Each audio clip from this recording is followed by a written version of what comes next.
अस्सलाम वालेकुम। कैसे हैं आप लोग? उम्मीद है कि आप लोग सब अच्छे होंगे, खैरियत से होंगे।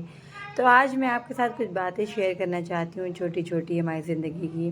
पहली बात तो बच्चों के ताल्लुक़ से मैं ये बात आपके साथ शेयर करना चाहती हूँ कि आजकल के बच्चे बहुत ज़्यादा ज़िद्दी हो गए हैं, बहुत ज़्यादा बात ना मानने वाले बच्चे हो गए हैं। किसी तरह पेरेंट्स की बात नहीं मानते। हर माएँ इस बात को लेके परेशान रहती हैं कि हमारे बच्चे ना कुछ खाते हैं और ना हमारी बात मानते हैं। तो ऐसे में हम क्या करें? पहली बात तो ये कि आजकल हम माएँ बहुत ज़्यादा काहिल भी हो गई हैं अपने बच्चों को मोबाइल देकर के उनको बस ऐसे छोड़ देती हैं कि जाओ तो मोबाइल देखो और जो मर्ज़ी है करो।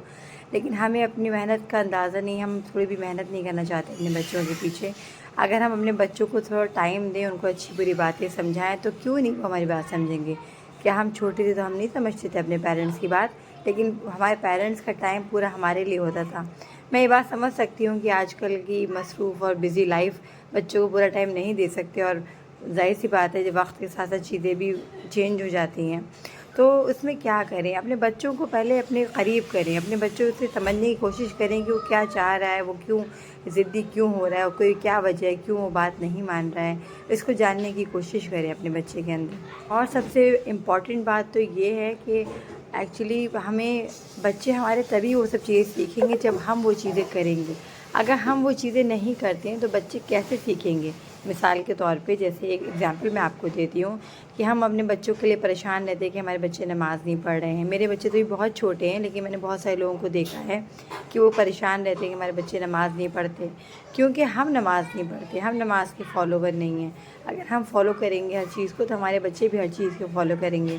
हम बड़ों की इज़्ज़त नहीं करते, अगर हम बड़ों की इज़्ज़त करेंगे तो हमारे बच्चे भी इज़्ज़त करेंगे। बच्चे बिल्कुल कोरा कागज़ की तरह होते हैं, आप जैसा उनको बनाना चाहें, जो लिखना चाहें उन पे लिख सकते हैं, और ओवर दुलार तो बच्चों को बिगाड़ ही देता है। और उसके साथ साथ हमें भी अपनी लाइफ में कुछ ना कुछ टाइम टू टाइम करते रहना चाहिए। इससे क्या होता है, इंसान बिज़ी रहता है और फालतू उसका दिमाग भटकता नहीं है, और इंसान को कुछ ना कुछ सीखते रहना चाहिए या कोई ना कोई नई एक्टिविटी करते रहना चाहिए। जैसे बहुत से लोग सोशल एनजीओ वगैरह से जुड़ते हैं तो उनसे जाके समाज में सबकी हेल्प करना, या इस टाइप के काम, या फिर कोई लैंग्वेज सीख लें टाइम टू टाइम, या कोई अपने लिए कोई हॉबी वो, या तो कोई स्पोर्ट्स सीखें, स्टेडियम ज्वाइन कर लें, या इस तरह की कोई भी चीज़ जो आपको अच्छी लगती हो, जो आपको पसंद हो। मुझे तो बहुत सी चीज़ें पसंद है, जैसे कुछ कुछ नया सीख लेना या कुछ नया पढ़ लेना, या उसके साथ साथ कोई नई एक्टिविटी ज्वाइन कर लेना। तो इसलिए कुछ ना कुछ करते रहना चाहिए ताकि इंसान कुछ ना कुछ सीखते रहता है, और बच्चों का भी माइंड डेवलप होता है। जब ये सब चीज़ें आप खुद करेंगे तो बच्चे भी आपको देख के कुछ ना कुछ सीखते रहेंगे। तो होप कि बच्चे उतने बुरे नहीं निकलेंगे जितने हम मतलब जितना जिसका हमें डर लगता है, और अगर हम अच्छे रहेंगे तो हमारे बच्चे भी ज़रूर अच्छे निकलेंगे।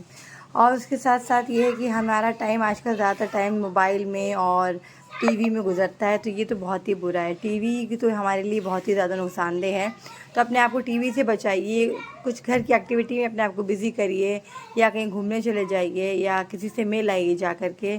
तो ये सब चीज़ें थोड़ी ज़्यादा अच्छी रहती है, बच्चे भी सीखते हैं कि उनके अंदर अखलाक पैदा होता है जब सब अच्छे टाइम टू टाइम सबसे अच्छे मिलते हैं, या किसी की हेल्प करते हैं, या किसी को डॉक्टर को दिखा दें, या इस तरह की कोई भी एक्टिविटी आप जब करते हैं। फालतू में टीवी टाइम वेस्ट करने से कोई फ़ायदा नहीं है। आजकल में ज़्यादातर लोग डिप्रेशन की शिकार इसीलिए हो रहे हैं क्योंकि उन्होंने अपनी लाइफ को बहुत पर्सनल कर लिया है। वो किसी का आना जाना पसंद नहीं करते, किसी से मिलना पसंद नहीं करते हैं, वो चाहते नहीं कि उनके घर में आए। तो ज़्यादातर लोगों को देखा है मैंने कि वो डिप्रेशन में क्यों, क्योंकि अकेलापन है, लाइफ में कुछ होप नहीं है, कोई एक्टिविटी नहीं है, इस तरह की चीज़ें हैं। तो अपने आप को मसरूफ़ रखें तो इन सब चीज़ों से इंशाल्लाह आप बच जाएंगे। और हमें भी टाइम टू टाइम इन सब चीज़ों का ख्याल रखना चाहिए। और कभी कभी हो जाता है कोई प्रॉब्लम आ गई जिसकी वजह से स्ट्रेस हो गया, डिप्रेशन हो गया, तो हमें तो क्या करना है, हमें इन सब चीज़ों से बचने की कोशिश करनी है। जिस तरह हो सके अपने आप को बचाने की कोशिश करें। वॉक की आदत बनाएं, सुबह वॉक करें, सुबह जल्दी उठें, और सुबह उठ के अच्छे जल्दी जितना ज़्यादा काम सुबह मॉर्निंग में आप कर सकते हैं उतना करें। एक बहुत बड़ा कॉज़ ये भी है कि सुबह सब लोग बहुत देर से उठते हैं और सब पूरा दिन काम में चला जाता है, तो ये भी एक बहुत बड़ा कॉज़ है आजकल की बैड लाइफस्टाइल का। अपने लाइफस्टाइल को ठीक करने की कोशिश करें, अर्ली मॉर्निंग उठें, नमाज़ पढ़ें, नमाज़ पढ़ने के बाद कुरान की तिलावत करें, और उसके बाद वॉक करने चले जाएं। थोड़ा नेचर इंसान को खुशी देता है, नेचर में इंसान को अच्छा लगता है, और ज़ाहिर सी बात है जब बाहर निकलेंगे, चीज़ों को देखेंगे, सबसे मिलेंगे तो अपने आप अपनी प्रॉब्लम वैसे भी कम लगेगी। दुनिया में तो बहुत से लोग बहुत सारी चीज़ों के लिए परेशान हैं, लेकिन हम जब दूसरे की प्रॉब्लम देखते हैं तो हमें अपनी प्रॉब्लम बहुत ही कम लगती है। تو اس طرح سے اپنے مائنڈ کو سیٹ کریں، جلدی اٹھنے کی عادت بنائیں، رات میں جلدی سونے کی عادت بنائیں، تو یہ سب چیزیں آپ کے بچے بھی آپ کو فالو کریں گے اور آپ کو اتنا پریشان نہیں ہونا پڑے گا۔ ویڈیو پسند آئے تو لائک